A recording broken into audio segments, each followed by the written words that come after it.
No vídeo de hoje, você vai sair daqui hoje entendendo 3 coisas. A primeira, por que Jesus diz que adultério começa no olhar? A segunda, por que a tua palavra precisa ser sim, sim e não, não? E a terceira coisa, como que você quebra um ciclo de vingança, um ciclo de ódio, sem se tornar uma pessoa fraca?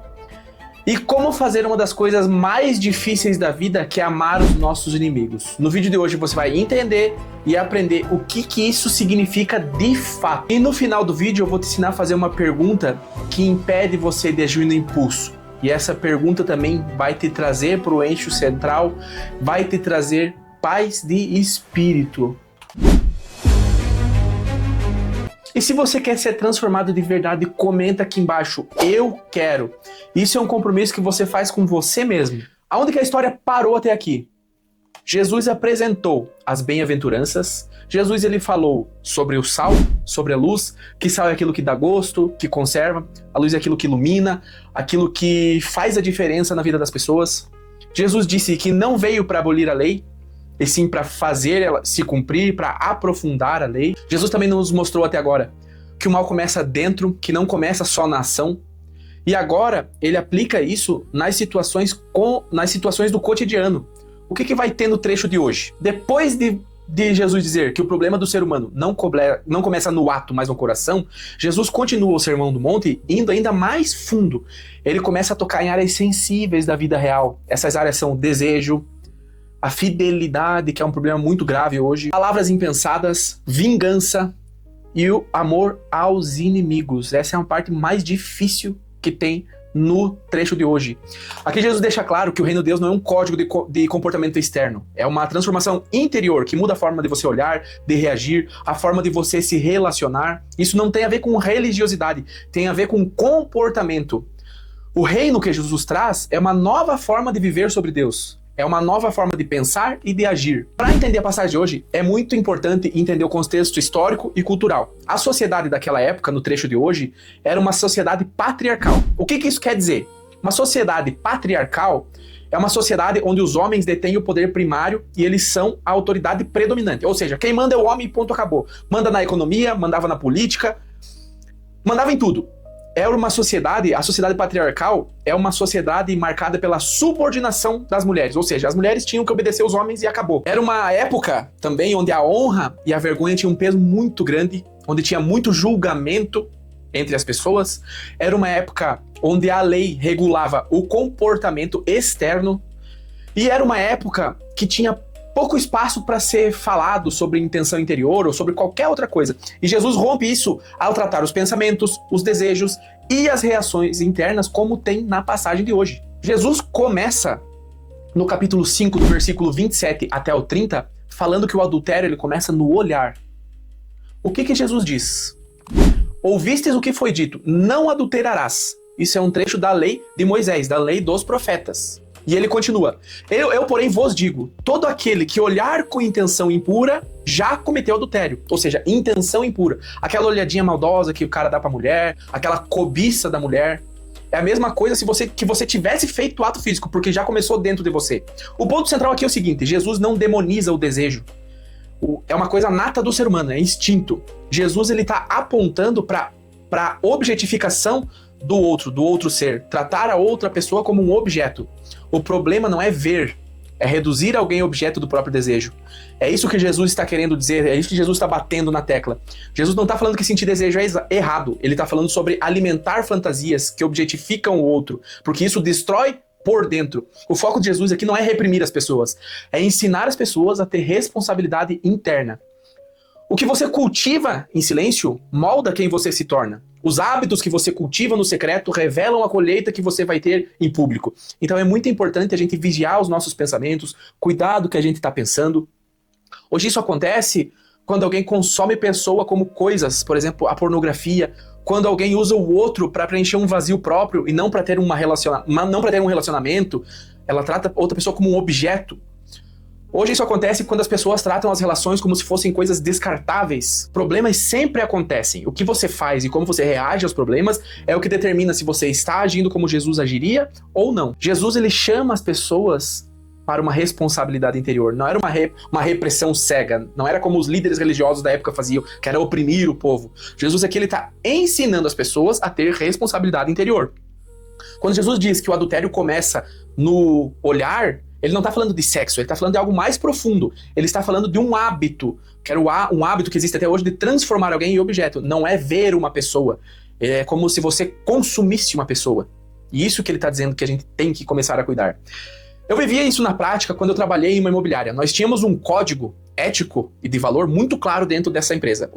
O código era respeito absoluto às esposas, companheiras e mulheres no sentido geral.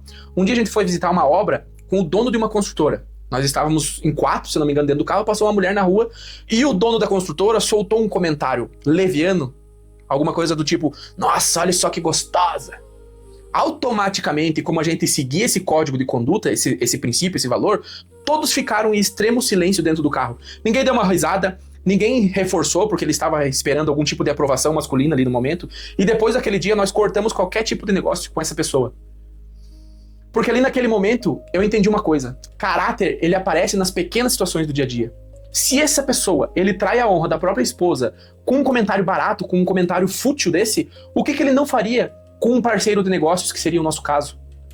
Então, princípios e valores, eles também são como uma régua. Jesus está dizendo que o problema não começa no ato, ele começa no coração que objetifica. A pergunta não é eu fiz ou eu não fiz, eu olhei ou não olhei. A pergunta é como eu estou olhando. Eu estou olhando uma pessoa ou eu estou vendo um objeto? É isso que é o ponto que Jesus está se referindo aqui.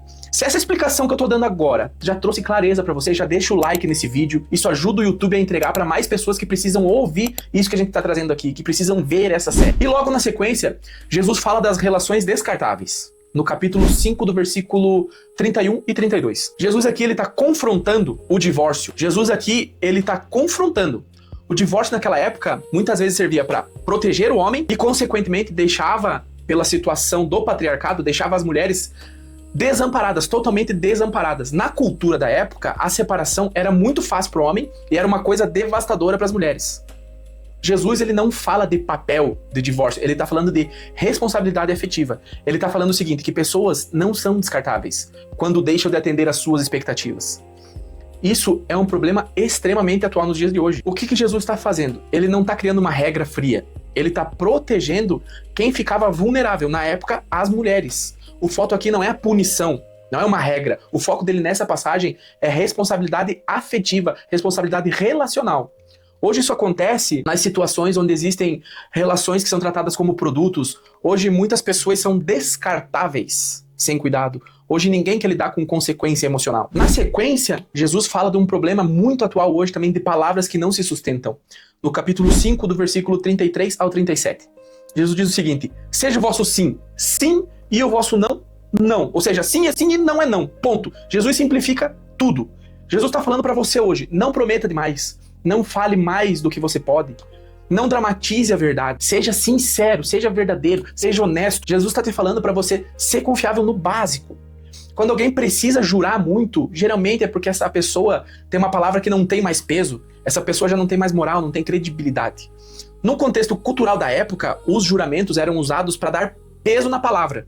Isso revelava que as palavras comuns, elas já não tinham muito valor na época. Jesus diz assim, ó, que quem vive com a verdade não precisa ficar reforçando verbalmente. Ou seja, se você é uma pessoa que você fala uma coisa e você faz aquilo que você fala, você cumpre o que você diz, você honra com a sua palavra, você não precisa ficar reforçando verbalmente em todo momento. Porque de fato você faz e vive aquilo que fala. Hoje tem muita gente prometendo muito e não cumprindo. Hoje tem muito discurso bonito sem atitude. As pessoas hoje, elas falam demais e sustentam de menos. Por isso que quem é de verdade continua, quem é de verdade as pessoas conseguem ver.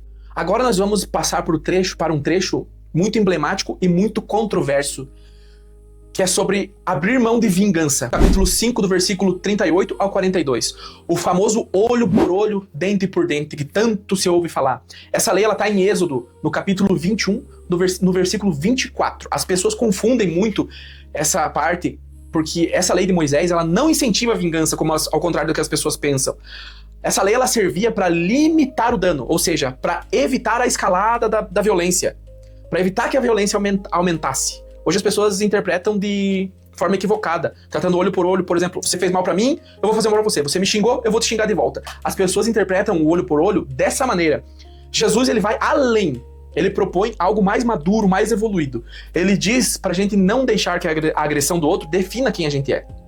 Isso, o fato de você não deixar uma agressão do outro definir quem você é, não é você ser passivo, não é você ser um bocó.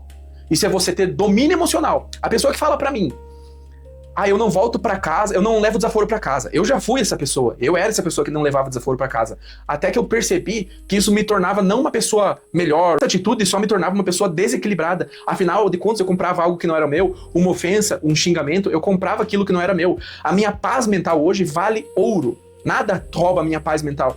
As pessoas interpretam olho por olho, dente por dente como aplicável. Mas se todo mundo agir assim, olho por olho, dente por dente, todos acabamos cegos e banguelas. Jesus, ele tá ensinando pra gente não responder no mesmo. O importante a ressaltar aqui é que Jesus não manda a gente aceitar tudo, aceitar abuso. Ele só desmonta o ciclo automático dessa lesão, dessa agressão. Ao você não responder um xingamento, ao você não responder uma agressão, você responder, por exemplo, um xingamento com silêncio, isso é um sinal de sabedoria. Isso é um sinal de que você está modelando Jesus de fato, que você está agindo de uma maneira mais correta, mais centrada, como autor da sua própria história. Hoje você pode aplicar isso não respondendo uma ofensa com outra ofensa. Hoje você pode aplicar isso saindo de uma briga antes que ela se escale. Hoje você pode aplicar isso para preservar a tua dignidade sem ter a necessidade de vencer uma discussão, vencer uma briga. É isso que Jesus está trazendo hoje nessa passagem do olho por olho. E agora a gente vai entrar numa das partes mais difíceis de entender e mais ainda, mais difícil de aplicar, que é a parte de amar os nossos inimigos. Hoje eu vou explicar para você o que é de fato você amar os seus inimigos. Está ali no capítulo 5, do versículo 43 ao 48. O ensino mais radical dessa passagem, desse Sermão do Monte, mais ilógico, mais contraditório, é você amar o inimigo. Amar alguém que te ofendeu, amar alguém que te fez mal, que quer te fazer mal. Aqui Jesus atinge o ápice do ensino. Amar o inimigo não é gostar do seu inimigo, não é conviver com ele. Amar o seu inimigo é não se tornar igual a ele, é não permitir que o ódio, que o rancor, que o desejo de vingança tome o controle da tua vida, o controle interno que você tem sobre você. O que amar o seu inimigo não significa, não representa. Amar o seu inimigo não significa que você precisa sentir carinho por ele, não é você fingir que não aconteceu nada, não é você permitir um abuso, não é isso. Amar o seu inimigo significa não deixar o ódio definir quem você é, porque quando você é dominado por emoções, você age de uma forma que talvez você não agiria. Amar os nossos inimigos é não nos tornarmos igual àquilo que nos feriu, é você perdoar. Quando você perdoa, você não está validando o que a outra pessoa fez, você está se libertando de uma prisão mental e está libertando a pessoa de um sentimento corrosivo. Jesus conclui falando sede perfeitos. O que significa sede perfeitos? O perfeitos, na origem grega, significa ser inteiro, ser maduro, ser completo. Então o ser perfeito que Jesus está trazendo, ele está pedindo para você ser inteiro, para você ser maduro. O que é ser maduro? É justamente isso, é você não agir da mesma forma que o outro agiu com você, de forma nociva. Ser completo é ter autoconhecimento, é você não deixar que qualquer situação roube sua paz mental. É você ser o autor da tua própria vida. Não é perfeição moral. É você ser o autor da tua própria vida, é você dominar suas emoções. Hoje Jesus está te falando o seguinte, ele não quer mudar suas atitudes, ele quer te libertar do peso que muitas vezes te corrói e destrói a tua vida, que te faz mal, que te traz uma frequência baixa, que te traz uma energia ruim, uma energia negativa, que não vai te fazer prosperar, que não vai te fazer evoluir. Jesus quer te libertar dessas correntes invisíveis. E resumindo, o que a gente viu hoje de forma simples? Jesus traz que o reino trata do olhar e não só do ato. O que isso significa? Você cuidar dos seus pensamentos, cuidar da forma, cuidar da tua intenção ao fazer as coisas. Jesus hoje está trazendo relações que exigem responsabilidade. Seja responsável nos seus relacionamentos, com o teu companheiro, com a tua companheira, com os seus filhos. Seja responsável. Não trate como objetos uma pessoa. Jesus está falando que as palavras devem ter coerência. Se você falar uma coisa, prometer uma coisa, cumpra. Não prometa algo extraordinário, prometa algo simples e entregue mais do que você prometeu. Jesus está falando para a gente não reagir às ofensas. Ele está ensinando que o não reagir não é fraqueza. Pelo contrário, é um sinal de maturidade, de força, de superioridade, de presença de comando. E o ápice do ensino dele no dia de hoje. Ame o seu inimigo e não se deixe dominar pelo ódio. Não se torne semelhante ao seu agressor. E para fechar com chave de ouro, a nossa hora da hora. Porque modelar Jesus não é só entender, é você aplicar, é agir. é movimento. Hoje, na atividade de hoje, você vai perceber aonde que as suas reações internas estão te controlando. Por exemplo, você tem raiva guardada, você tem um desejo compulsivo, você tem muita vontade de revidar. Eu era uma pessoa extremamente reativa, raivosa, extremamente briguenta, extremamente impulsiva. Depois de começar a entender como Jesus pensava, como ele agia, eu fui evoluindo e estou ainda em processo de evolução. Depois de você perceber essas reações, você vai refletir o que hoje está moldando as suas reações. Você está agindo por consciência ou você está agindo por impulso? Por exemplo, aconteceu uma coisa, veio o gatilho, você age sem pensar ou você está parando para pensar antes de agir? A pessoa te xinga ou te calunia, você pensa se é verdade ou você gasta a tua energia vital aceitando aquela ofensa? E depois disso, depois de refletir, você vai agir. Depois de você observar, depois de você refletir, você vai agir. Escolha uma resposta diferente da que normalmente você responde. Saia do piloto automático. Por exemplo, alguém te xinga, você vai ficar em silêncio antes de responder. Você está numa discussão, você vai encerrar essa discussão. Não queira nunca ganhar uma discussão, é impossível ganhar uma discussão. Seja honesto, prometa um negócio simples e entregue mais daquilo que você prometeu. Durante o dia, se pergunte, faça perguntas, aprenda a fazer perguntas. Quando forem surgindo as situações, pergunte, isso me torna mais inteiro ou mais fragmentado? Isso preserva essa situação, preserva minha dignidade ou me torna uma pessoa igual ao meu ofensor, igual ao meu caluniador? Faça o exercício de hoje, comenta que tá feito, tá pago. Já aproveita, se inscreve no canal, comenta aqui, tá feito, ativa o sino da notificação e a gente continua no próximo vídeo dessa série maravilhosa Modelando Jesus, porque isso aqui é uma construção diária. E até o próximo vídeo.